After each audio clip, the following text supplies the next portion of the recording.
Paintbrush эффектін жасау үшін бізге керек Google Chrome'нан Paintbrush Overlay download жазып аламыз. Жазғаннан кейін өзіміздің проектімізге әкелемізде оны қолданамыз.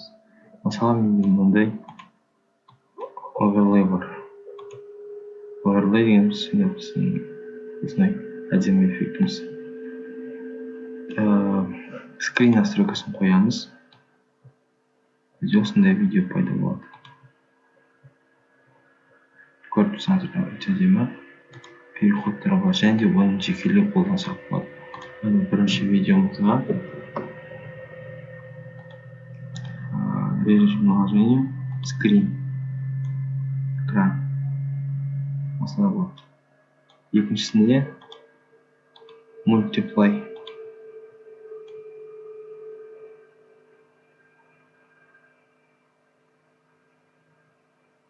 айырмашылық көрдіңіздер қалай multiply. И үшіншісінде эффекті channel папканың үстіне invert деп таңдаймыз. Сосын скрин қоямыз.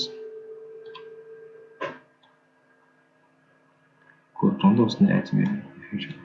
Ал егер тағы осындай оверлей бар, осындай оверлейға скрин қосаңыз, осындай әдемі болып бізде түрленеді. Және де осындай оверлейға скриннен басқа блок басқан түнгі өзгертсеңіз болады. Ол өздеріңіздің таңдауларыңызға. Бірақ одан қатты өзгермейді. Одан жаңағы не скрин, не оверлей, не скрин, не multiply. Multiply ойымыз таңда. Multiply'да мынау осындай болып өзгереді. Немесе lightness.